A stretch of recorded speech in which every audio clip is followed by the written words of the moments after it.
Think meditation is hard? Do me a favor. Take a slow, deep breath in, and now breathe out.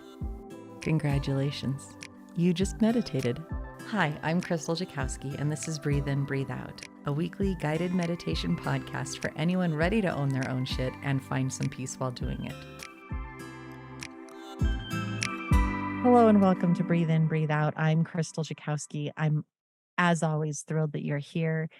This week, I got to interview Magic Barclay, and she is from Australia. She is fantastic, has great energy, and we talked about lymphatic drainage, also the self versus the non-self, and we talked about the serious importance of self-love and self-care. She's wonderful. Magic Barclay is the lead practitioner at Holistic Natural Health Australia and the host of the podcast A Magical Life: Health, Wealth, and Weight Loss. Magic's life changed when she faced multiple life-threatening conditions. She then decided to find the root cause of her health issues, and that set her on a path of life-changing learning. Magic helps mainly women aged 45 to 65 who feel unheard or misled by mainstream medicine, or anyone who really wants to bring their health back to the basics. By treating root cause and the systems of the body, not chasing symptoms, reconnecting to the environment, and overcoming their past trauma and that of previous generations through healing, the PNEI, which is a psychoneuroendoimmune system pathways of the body. She's also a master practitioner in mold toxicity recovery. Personally, she's a mom of 2 amazing humans and 2 gorgeous fur babies. She's a grower of organic food for her family and a very passionate native gardener. I hope you enjoy listening to the interview and find gems of inspiration for you to apply to your own life. Hello and welcome back to Breathe In, Breathe Out. I'm Krystal Jakosky, and as always, I'm thrilled that you're here. I'm excited that you're joining us. And this week, I get to chit chat with Magic Barclay. And let me tell you, we have been gabbing before this even came about. And I think both times we have chatted, we have really connected and kind of gone off on tangents. So welcome to my podcast. I'm so glad you're here. Thanks so much for having me. And yeah, we have had a couple of long chats now, so I'm glad we get to do this podcast. Yeah, it'll be absolutely delightful and fun. And I'm sure that it'll be filled with stuff for our listeners. So before we get too deep into it, I just want to know more about you and how you got here to this space in life. Yeah, look, it wasn't an easy journey to how I got to where I am now. I was actually facing several life-threatening health conditions, which came about really after years of self-neglect, years of self-loathing and self-hating, but also being around toxicity, not just people, but my home, taking medications that weren't right for me, eating foods that weren't right for me, and just generally detaching from everything that was good for me without knowing, because, I was doing what everyone else does. And sometimes that's not the best thing to do for us. So I got into functional medicine and functional health through my own journey. And since then, I've evolved as a person. I'm not the same person I was, thank goodness, because if I met her in the street today, I'd probably smack her in the head. She wasn't a very great person. But, I now am much more connected to self, much more connected to environment, and very connected to my family. And so that's where I am today. So explain to everyone what you mean by functional medicine. Okay, so I look at all the systems of the body and see what their story is. What are they doing? What are they reacting to? What are they trying to preempt? So all the systems of our body work together, and it's really important that we listen to what they say. And one of my mentors, Dr. Stuart Gillespie, says, if you don't listen to the whispers, you'll soon hear the screams. And that's really true. Our body tells us through every system of the body, hey, not feeling so great right now. It's like that tap on the shoulder, hey, can you listen to me? And then we don't listen to it. And so we end up with things like autoimmune, things like cancer, heart disease, all these things that can kill us. And rightly so, we're very terrified of them. but there's Yeah. a lot of whispers along the way. And so in functional medicine, we're learning to listen to those whispers. Okay. So you are a practitioner of functional medicine now? Practitioner of functional health. So I'm not a Okay. doctor. I don't claim to be, but I look at the same things. So I use integrative medicine, I use integrative practices, and I look at what the body says. Okay. So I have been under a ton of stress and I just keep pushing and doing and burning out and going much further and much longer than I possibly think that I actually truly can.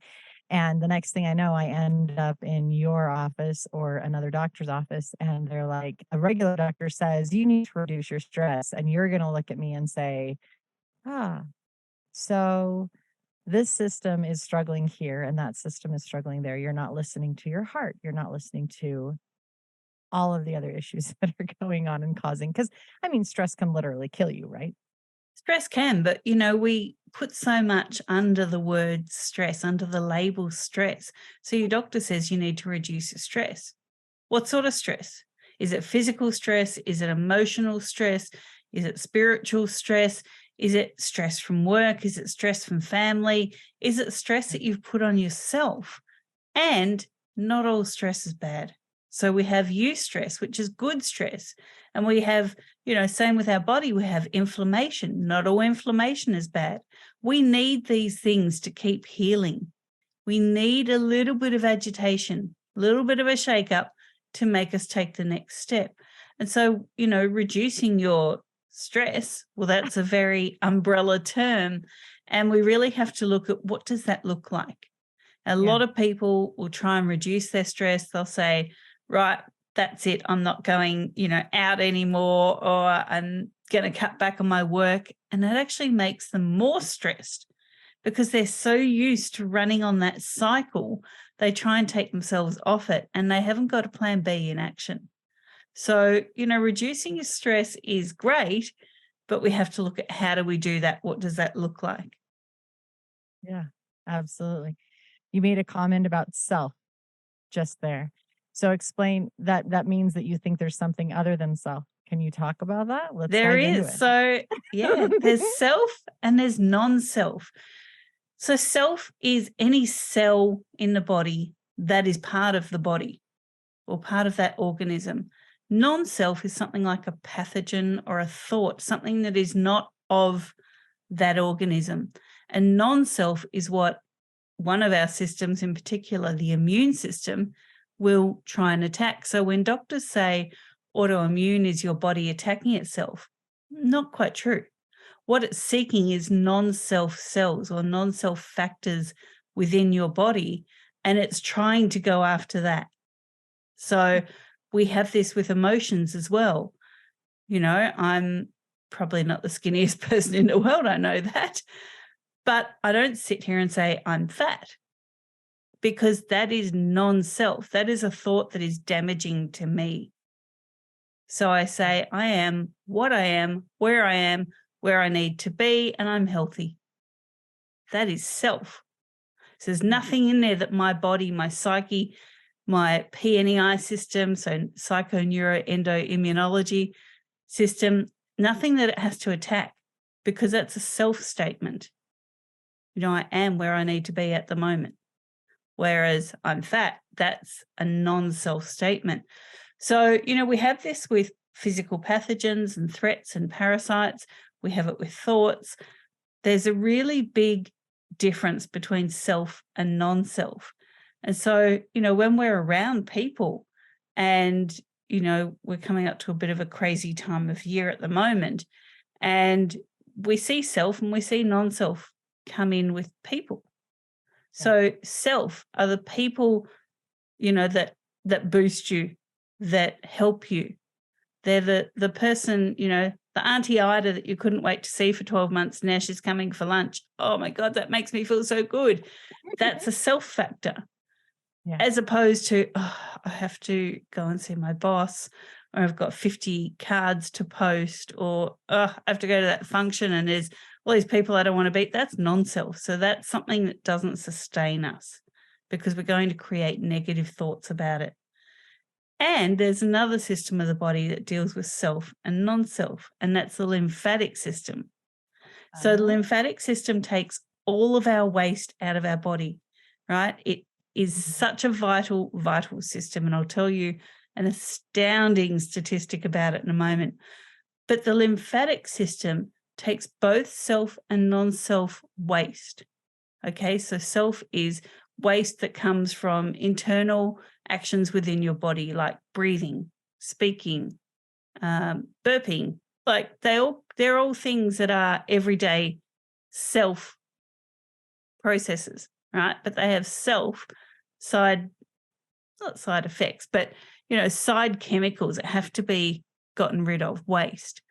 And then we have the non-self. And so that's things like toxicity from our products, from our foods, from our drink, from radiation, from whatever it is. And our lymphatic system has to circulate all of that waste till it can be expelled.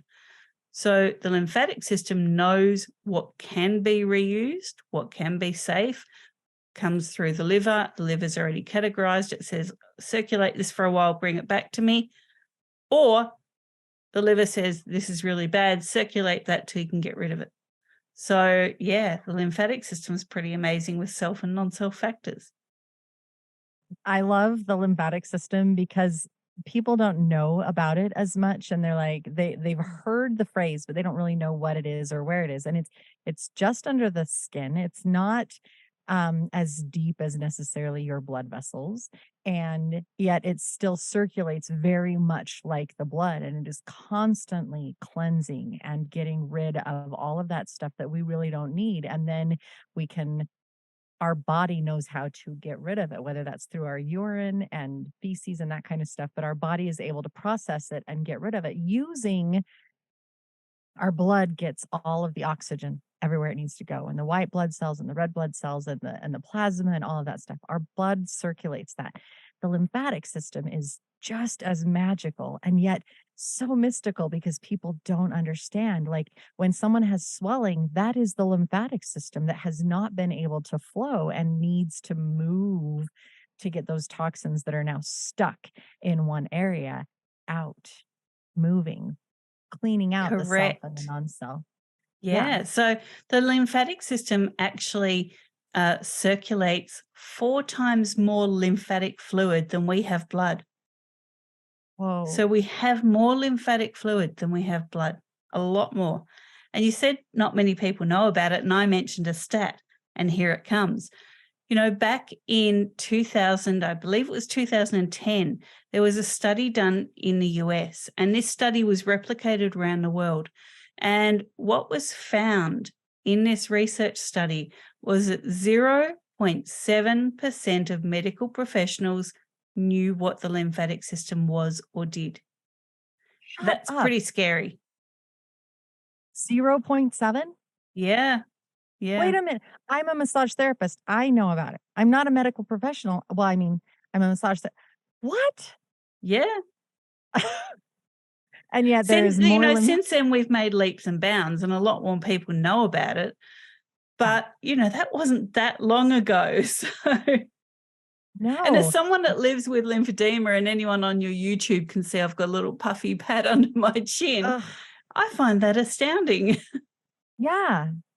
It's amazing to me that so few there are so many other alternative medicines, for lack of a better word, that people do not believe in. The medical profession does not encourage people to do, like massage therapy in and of itself helps move lymph, helps move the circulation, helps relax you and encourage your parasympathetic nervous system and whatnot. And it's just like there's so many things that we could do for ourselves that would nurture and sincerely encourage our bodies to operate at their optimal levels. But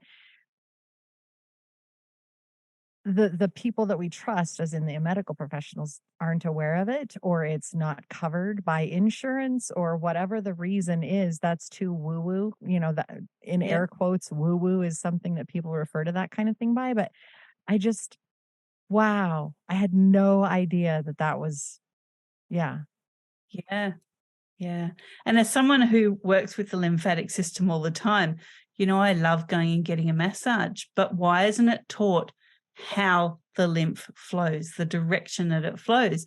So, I'm not speaking for all massage therapists out there, but I've been to quite a few here in Australia where I've had to say, listen, can you actually start here on my pecs and take it to my heart?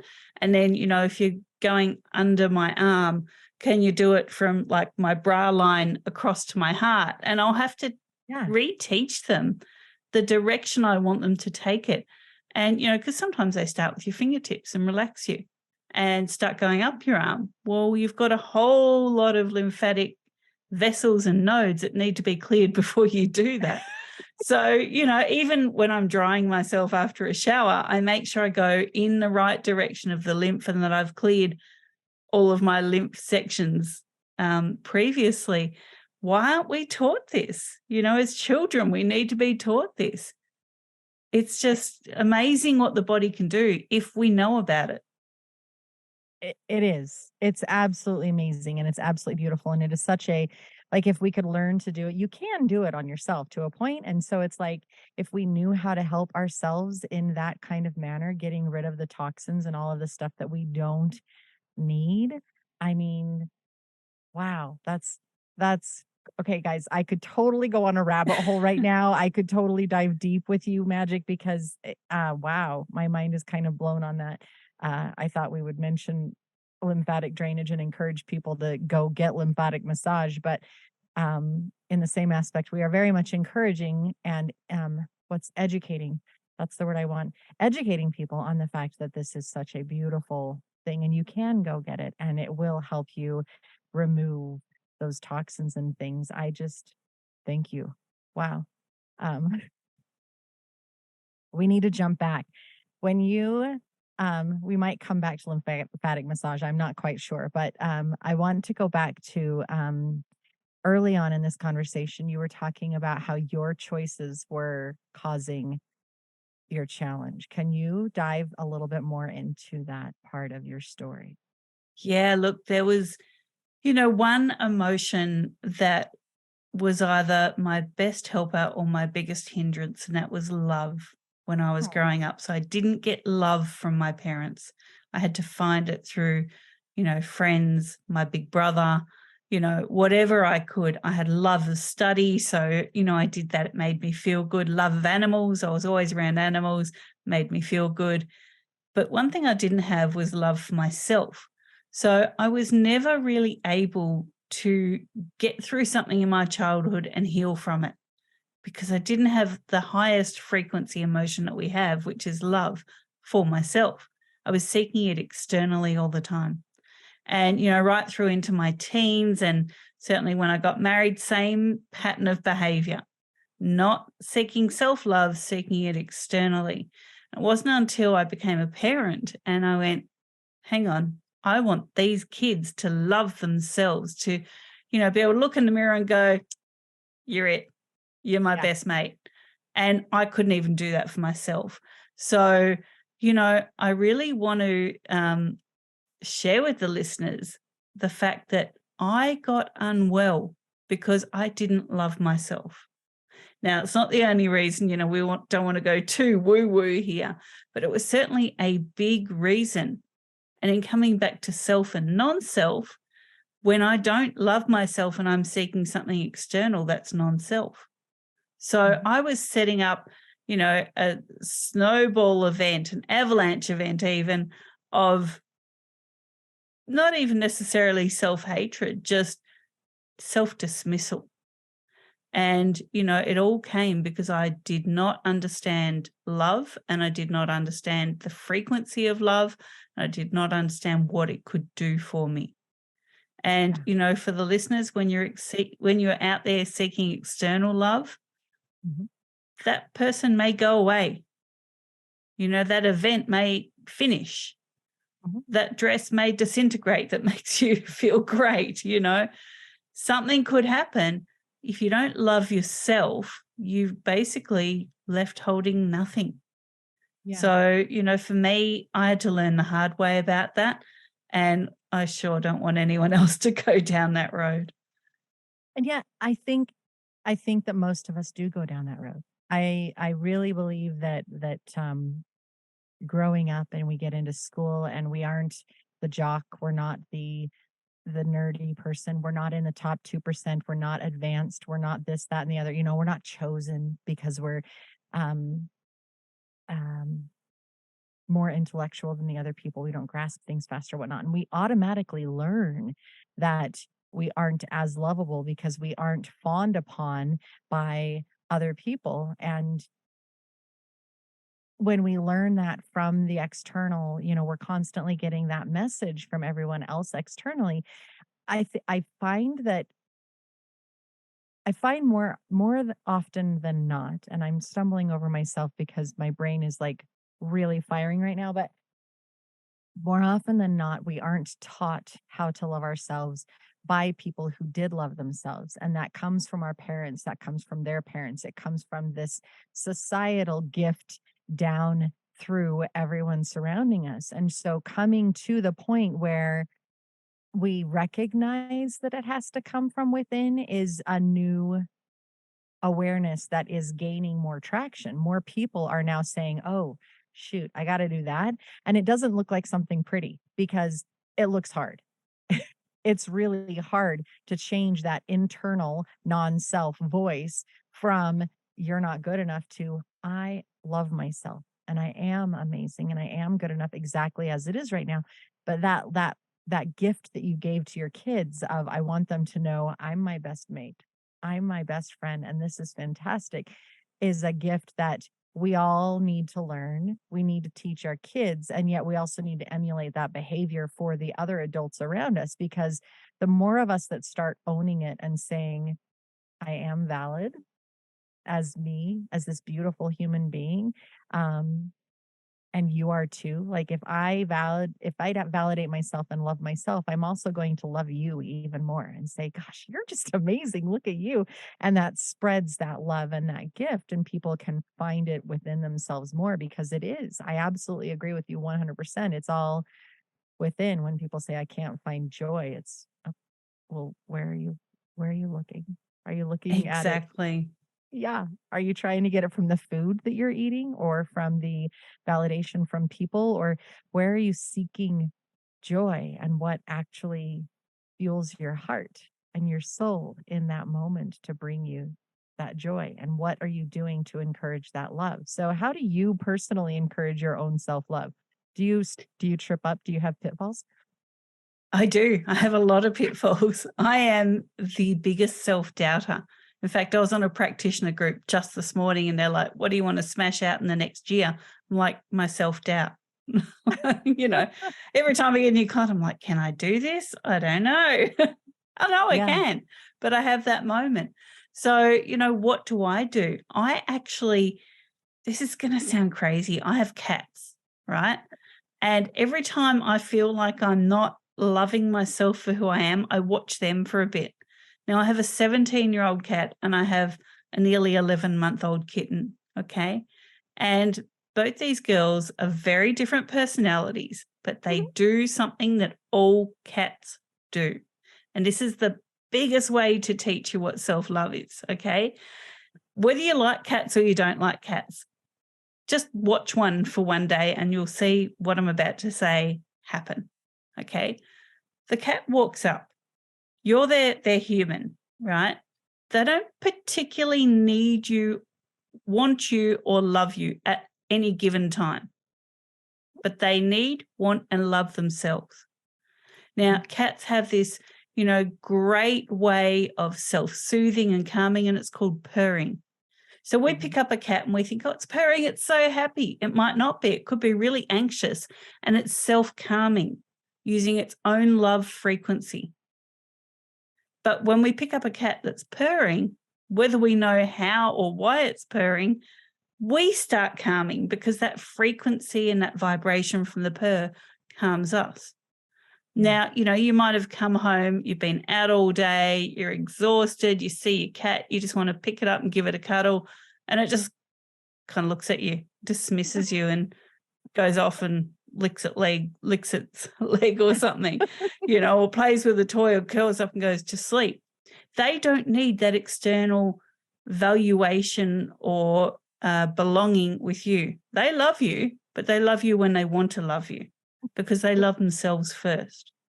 Now you go and sit down and, you've got your cuppa and you're watching some TV. Cat comes and sits on your lap and all of a sudden there's this loving exchange and she says, human, pat me, I'll purr for you, love me, adore me, worship me for as long as I want to sit on your knee. Not for as long as you want me to sit on your knee, but I'm going by my own beat here. Yeah. And you have this wonderful exchange and you feel great because the cat's purring and you're like, oh my goodness, she's so cute and she loves me so much. And then she's like, yeah, okay, done. I'm out. She's perfectly happy. She doesn't have very many moments in her life when she's not happy.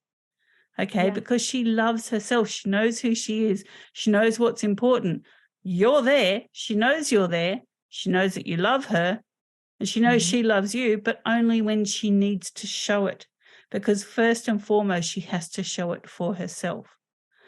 So, I watch my cats and I go, when I have these self-doubt moments and I go, they don't self-doubt at all. This is a stupid thing that I do. They don't do it. I'm the only one being harmed by it. My clients don't even know that I go, new client, I want to be the best and do the best and all that for them. Yeah. They're just trusting that I will do that. It's me that's questioning it. Yeah. So it doesn't affect anyone else but me. So, for the listeners out there, all I can say is, self-love is a hard job, but if you forget how to do it, watch a cat. They'll do it. Yeah. I absolutely love that analogy. I have 3 barn cats and they are all very different. And yet there's this one that her name is Andy, and she will come up to you and meow at you to say, I want you to pet me. But then when you bend down to try to pet her, she moves away like, I'm not sure I want you to touch me. But she wants your attention in that moment. And she's not a social type cat. She just wants you to know she's there. And then she's off to do her own thing. And you're talking about your cats and their self-love. And I'm like, yeah, that's totally Andy. I mean, it's all my cats, but she very, very much shows that in a very drastic manner, that's a beautiful image. Even though we can see it like in a pride of lions, right? They're very social, but they have a hierarchy. Everyone loves the king. Right. But if you look at a male lion, the leader of the pride, he's actually one of the laziest scoundrels there is. He doesn't do any of the hunting. He doesn't do any of that, but he'll protect his pride when he needs to, and he'll fight for his dominance. But everyone loves him and he loves everyone. And he will have a relationship with every single lioness in his pride. And he will have that moment where he goes, do you know what? She needs a bit of love. I'm going to go do a head boop on her. Yeah. He knows who he is. He's really proud of himself and he loves everyone. Now, every lioness is similar. So they all have a relationship with aunties, with mums, with grandmas, with daughters. All the lionesses will stick together. They all have a loving relationship, but they all love themselves first. A lot of animals will do this. We'll see, mother animals protect themselves over their baby in a time of threat. Now, I live in Australia. Kangaroos do this, okay? I'm going everywhere, but I need to kind of illustrate it as well as I can. So female kangaroos hold their joey in their pouch. If they don't think they can get away and survive, because these joeys can be really big and heavy, they will actually eject the joey from the pouch and save themselves. Are they being selfish? No. They're going, okay, I love this joey. I really hope he or she makes it. But if I die, there's no more joeys. Yeah. Right? So I love myself enough that I know what an integral part I play in keeping my mob safe and alive and my genetic line going. I have to save myself. Now, as human mothers, I'm not saying throw your kid out the window or whatever. I'm not saying anything silly like that. But as human mothers, we give and give and give and give till we've got nothing left, right? Yeah. And the kids grow up, they leave home, and we're like, empty nesters. What do we do now? Who am I? What am I doing? I don't have Yeah. 5 other things to do this very second. Yeah. What does that mean? But what we need to do is, while our kids are growing up and becoming young adults, we need to go, who am I? What's important to me? I'm going to do that. And that's something I had to learn. I have a big whiteboard outside my office, and I put where I'm going to be and where everyone else needs to be, because I've learned I can no longer be the walking diary for everyone. My boys will come up, what are we doing today? I don't know. Look on the board. Yeah. It's not my job to do everything for everyone. Yeah. It is my job to go, I need to get out in the sunshine today. I need to do some grounding in bare feet and dirt today. I need to go and have a cuppa by myself today.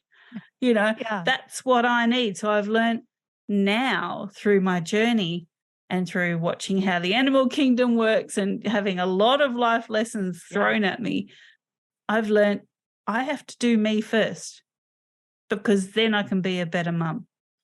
I can be a better cook when they tell me what they like to eat, because I'm not going to stand there cooking 4 different meals in a household and no one likes it.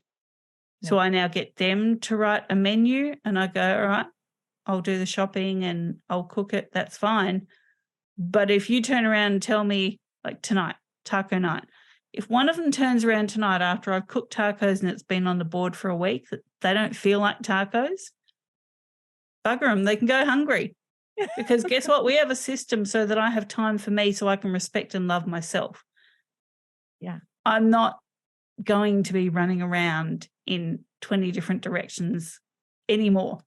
And so, I've learned that through watching animals and through, listening to my clients and then looking back at my own life journey and going, no longer can I see all these non-self factors for love.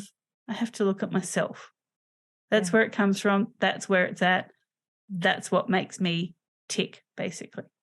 I love it. And there are a couple things I'm just like, I love that you've brought the animal kingdom in, because we are another species in nature, right? We operate different than the elephants and the ants and whatnot, but we are still another species in nature. And yet, if you step back and look at how other species work and how they come together, oftentimes they have a group.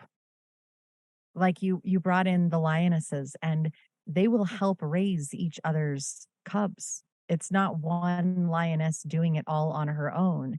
Yes, they go hunting. Yes, they're doing all of the other things to help support the pride. And yet there is this group mentality of supporting and helping each other so that they can all nurture and thrive and live, right?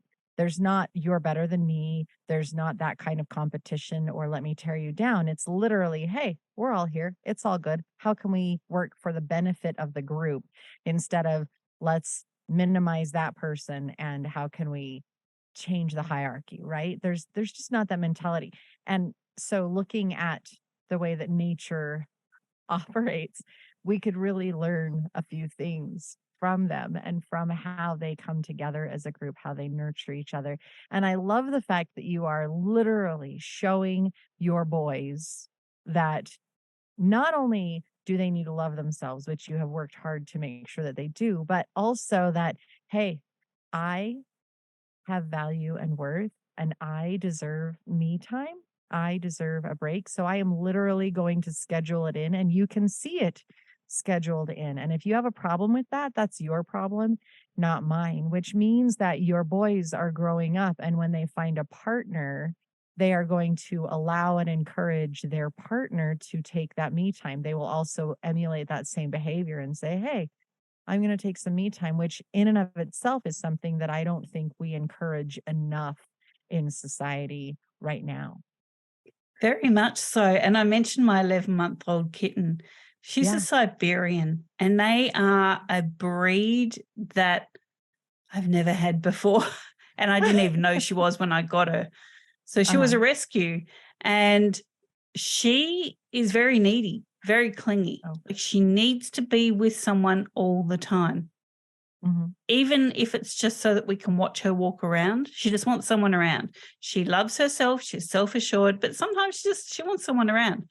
So, I have learnt, pick her up, walk into one of the boys' rooms, hand her over and go, I'm out. I'm done. Your turn. Yeah. Because I have to. And we don't do this enough when, we're raising our own children or pets or even building a business. We don't do that. We put ourselves in and we go, if I don't do it, it's not going to happen. Well, lean on the people around you and, just say, hey, I need a break. Here you go. Yeah. Was there a we have to. Yeah. Was there a defining moment in your journey where you were like, oh my gosh, I have to start doing this? There was, and it was actually around my divorce. So I was already running a business. I closed it down because we had to move towns.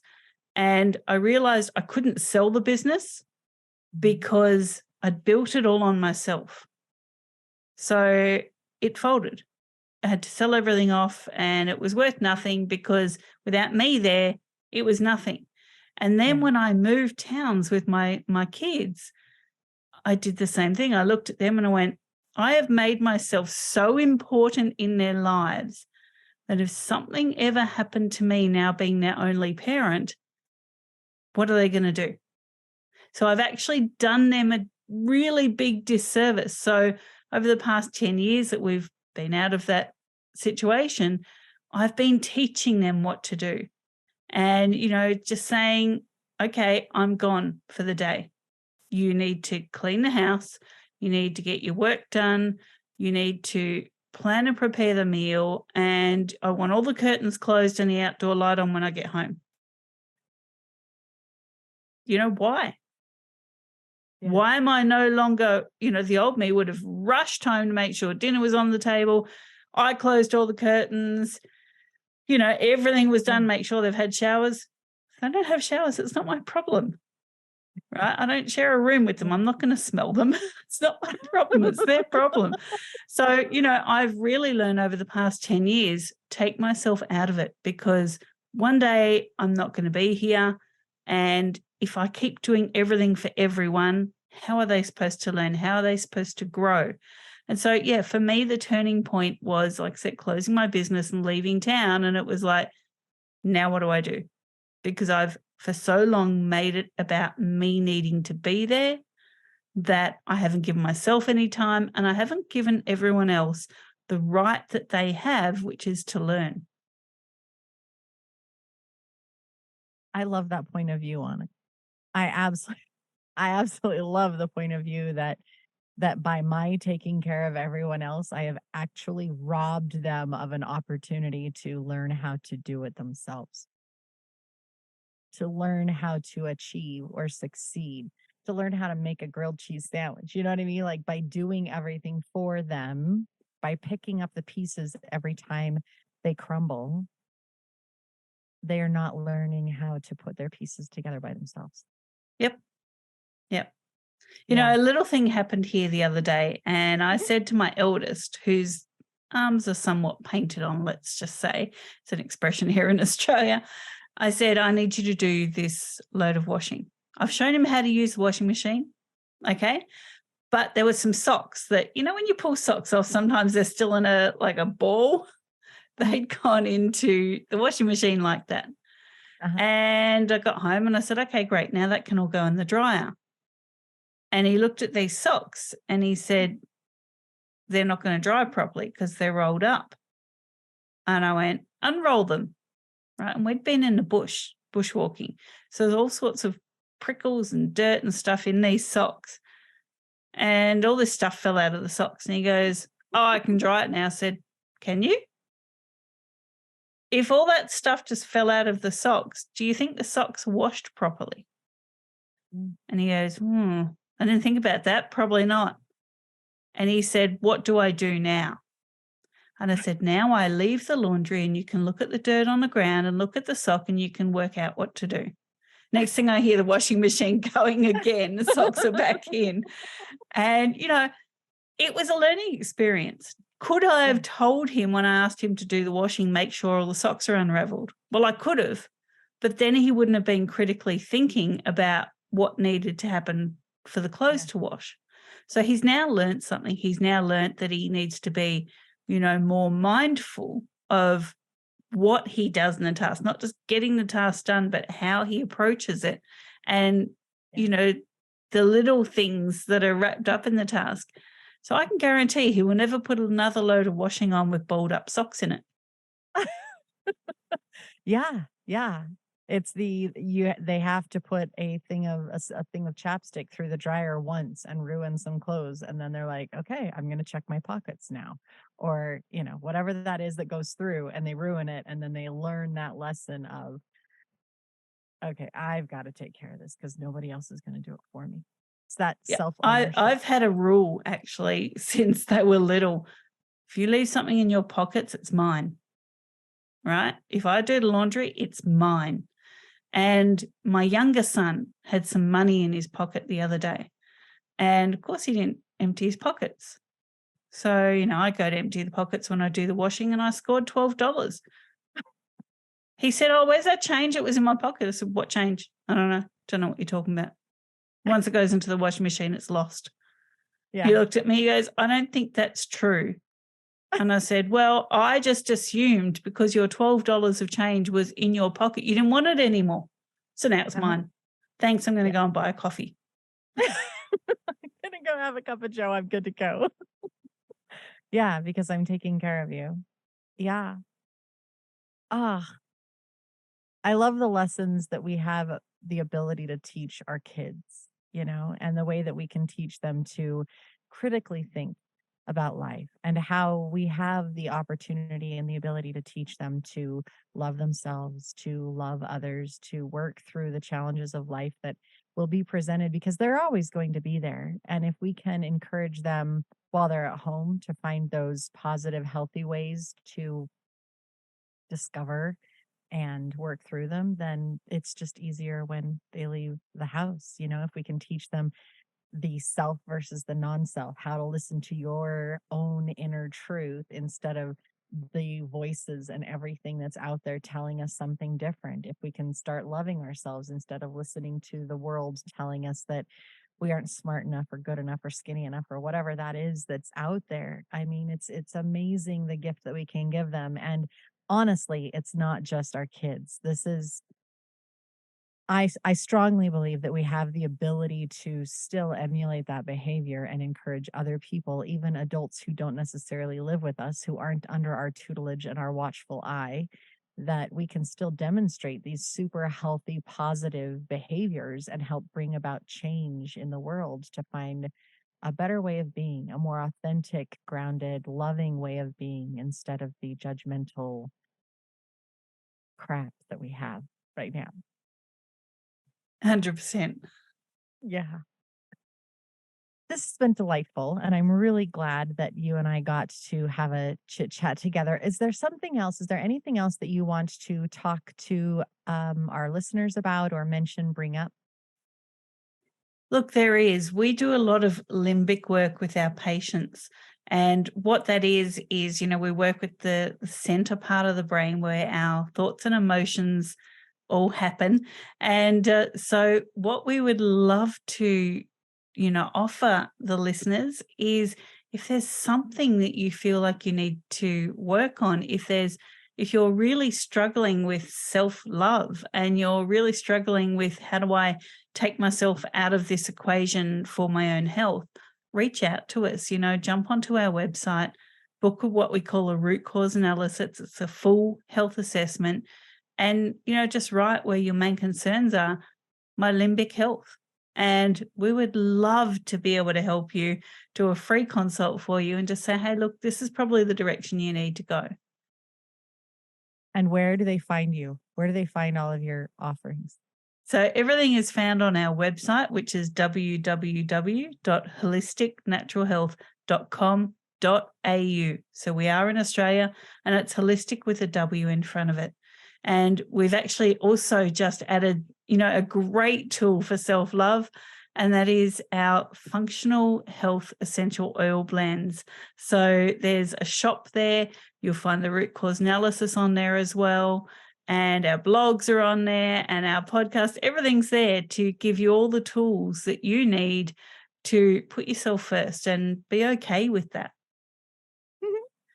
Fabulous. You heard it here, and we will also add it into the show notes so that people can follow that.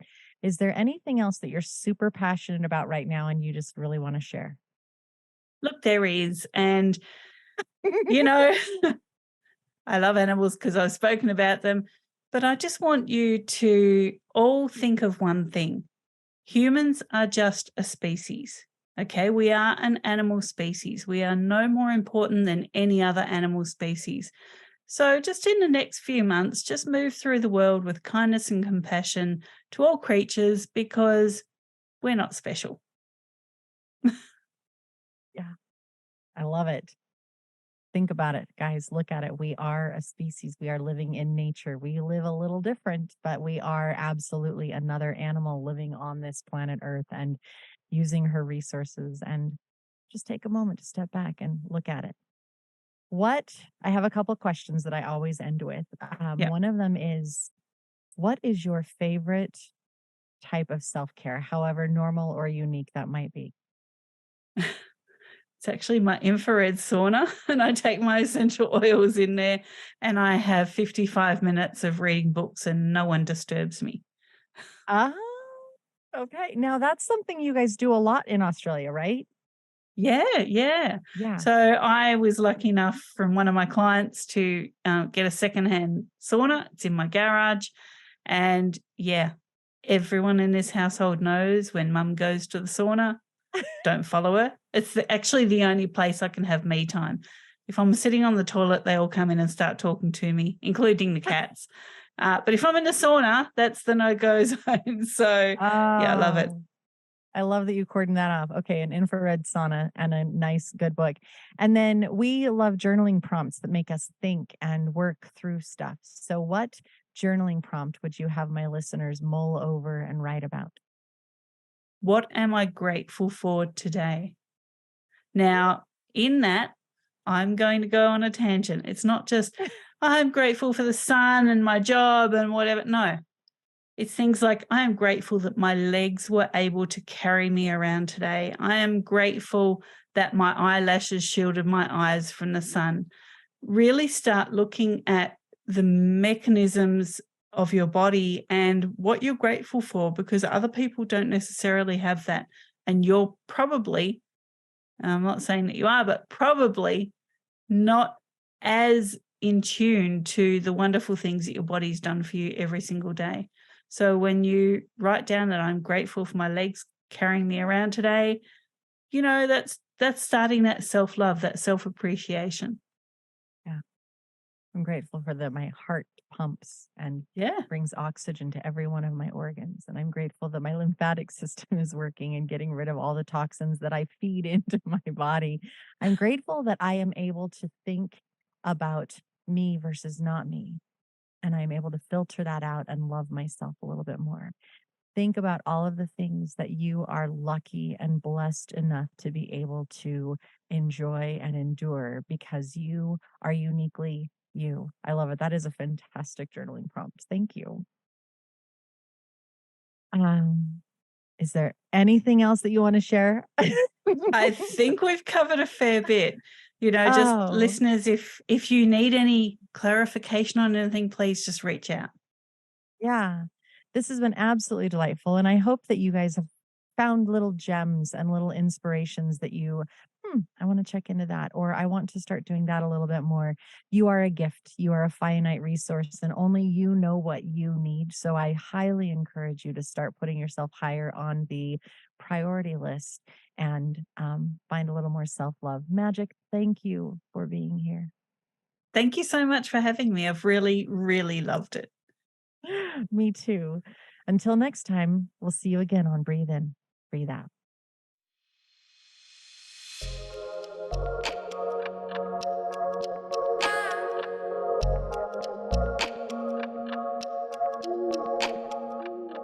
Thank you so much for investing time into your own well being. I sincerely hope this moment of self care and healing brought you some hope and peace. I'm at Krystal Jakosky on Instagram and YouTube, and I sincerely hope you check us out and follow along for more content coming soon. I look forward to meditating with you again here on Breathe In, Breathe Out. Until next time, take care.